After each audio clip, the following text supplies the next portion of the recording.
Christopher Nolan. He's one of the most prolific, admired and sometimes divisive filmmakers around today. His films boast incredible visuals, a reliance on film rather than digital photography, minimal CGI in favour of practical effects, emotional stories and time-bending ideas and concepts. Let's not forget booming sounds and quiet dialogue, those are issues.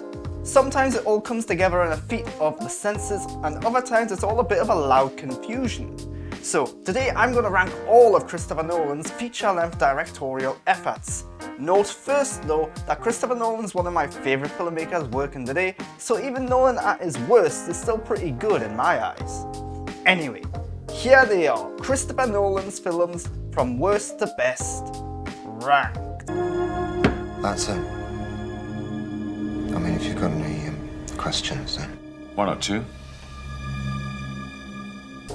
Christopher Nolan's first foray into direction is an interesting small-scale, small-budget piece. It's black and white, with a story all about thievery and con artists. Nolan shows off some clever use of language and story, progresses in ways that are quite interesting. The problem is that the film lacks excitement. It lacks a certain Nolan charm and touch that comes with some of his later works. But it was the early days for him and he had some serious limitations on this one. Who am I speaking to? I saw pretty clearly, didn't I? I saw you take aim. Come on, forget it, Finn. Shoot your partner in the chest. You haven't had any sleep, you're not thinking straight. Well, what are you going to do, tell him the truth?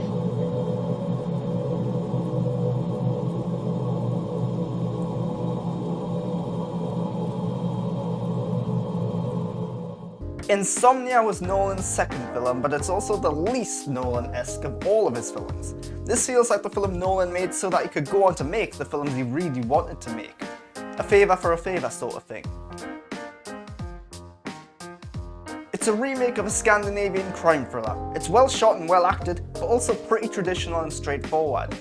Like Following, it lacks the Nolan charm and touch, and as such it doesn't feel like it has a distinct unique voice. It's Nolan running on cruise control, meaning it's good, just not anything special. There are people in the future who need us. We need Tenet. We need to save them here and now. It's reversing the flow of time. Doesn't us being here now mean it never happened? Tenet is Nolan's latest film and also his most confusing and possibly even his most experimental, at least on this scale and budget. What this film is about, where to even begin answering that question? It's about time, it's about a war that hasn't happened yet and people are able to send items backwards in time. The problem with this film is that it has everything going for it except a narrative that the average viewer can follow or root for. I seriously need a whiteboard to explain everything in a way that makes sense.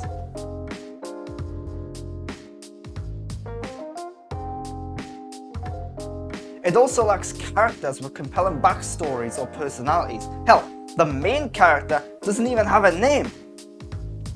I'm all for Nolan trying different things and experimenting, but this one didn't work in the most basic of ways. Luckily, the action scenes and the score are great, as are the visuals and the acting.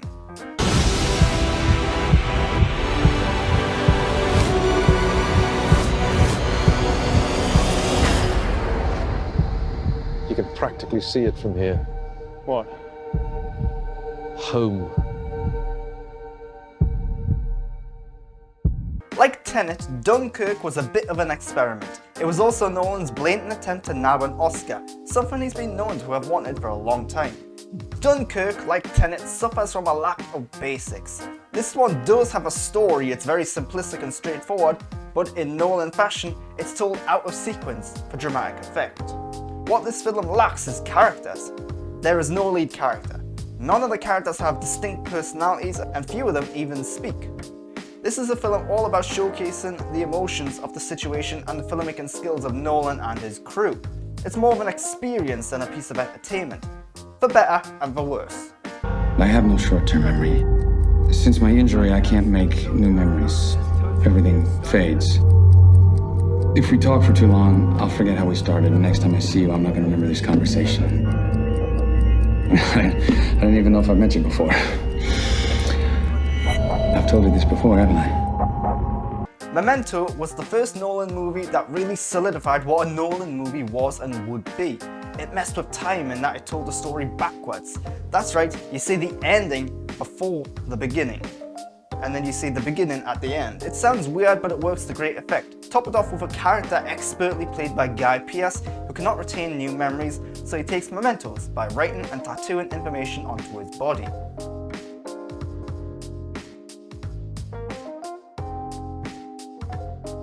It's very smart, very well crafted, and very Nolan. Memento was the first Nolan movie that really solidified what a Nolan movie was and would be. It messed with time in that it told the story backwards. That's right, you see the ending at the beginning and the beginning at the ending. Whoa, deja vu.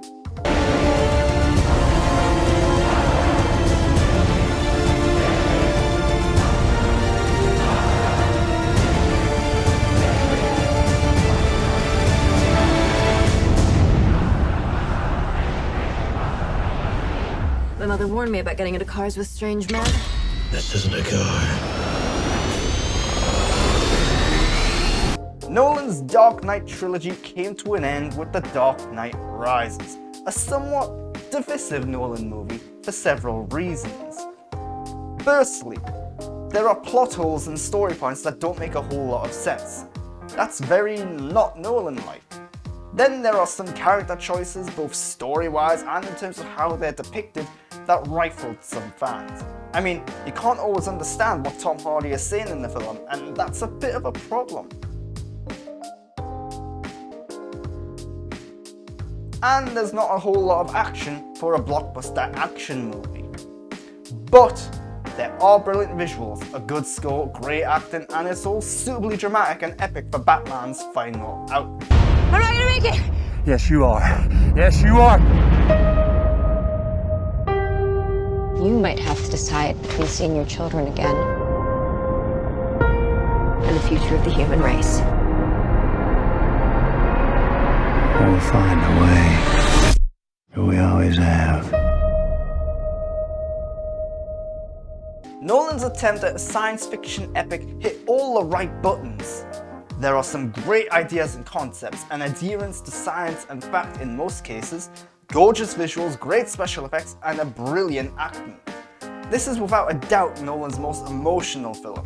So much so that I challenge anyone to watch this one all the way through without getting some sort of feeling. Sadly, the film is super long. It's tough to watch because of that and the emotional journey it forces you to go on. The ending is also a little odd because it dives into more hypothetical science rather than legitimate proven science. That's fine, but the way in which it does threaten to send the film into more fantasy territory. It just doesn't seem quite right.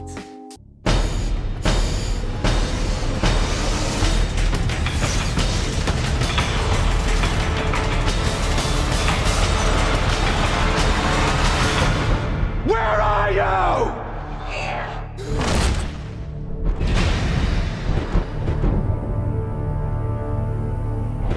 Nolan's first outing as a Batman director rejuvenated Hollywood's interest in reboots and remakes. This one sent Bruce Wayne and Batman into a modern, realistic, grounded and gritty world of crime and corruption. So many films and TV shows and video games were inspired by Nolan's approach here. Add on the fact that he nailed the casting of the characters. It tells a compelling origin story that just doesn't focus on Batman's parents, and there's good action, a sense of fun and flashbacks that allow Nolan to play with time once again. And here we go. You'll see. I'll show you. You either die a hero, or you live long enough to see yourself become the villain.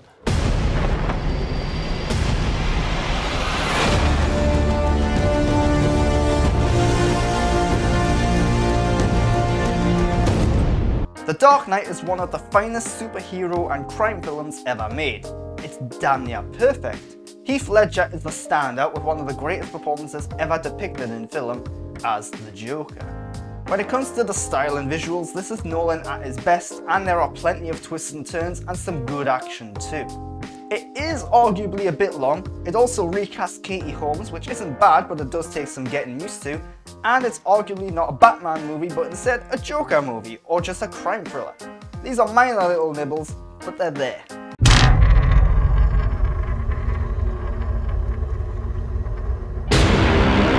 Come back to reality. I have it under control. I'd hate to see out of control. I'm ready. Inception. Inception, a film about dreams and more specifically invading people's dreams and planting ideas. This is a film that requires concentration. It's a blockbuster action film that assumes its audience has some degree of intelligence. Not like most of the blockbusters we get these days. It boasts an incredible all-star cast, the best visuals of any Nolan film, and a killer score. Like Interstellar, this one also has some surprises and a lot of emotion. It's an epic in certain regards, and it's damn near perfect. This is the part with the twists and turns, where lives hang in the balance.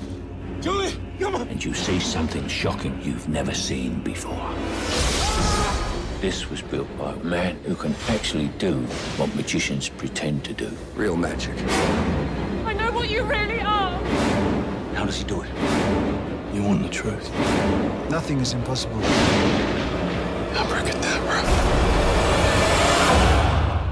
No more secrets. Secrets of my life.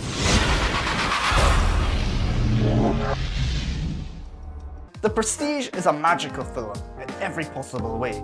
Two rival magicians compete for fame and glory, trying to one-up each other. Add in some timey-wimey stuff, brilliant acting across the board, huge shocking twists and elements of science fiction, and you have an amazing film and one of Nolan's most underappreciated. This is a film you can talk about and decipher for hours, maybe even days. There are so many layers, so much depth and detail. Repeat viewings only add to the magic of it.